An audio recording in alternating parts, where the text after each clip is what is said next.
So today we're making brains out of Model Magic and Play-Doh. And that is my brain. We're modeling brains right now. It's like this. Okay, so this is the thalamus in our brain, and then this is the hypothalamus in our brain, and then this is our medulla.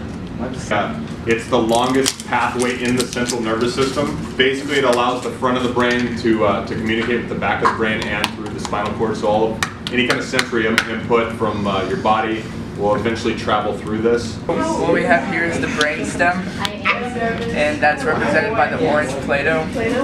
And this is the cerebellum, it's also known as the little brain, and it helps regulate balance.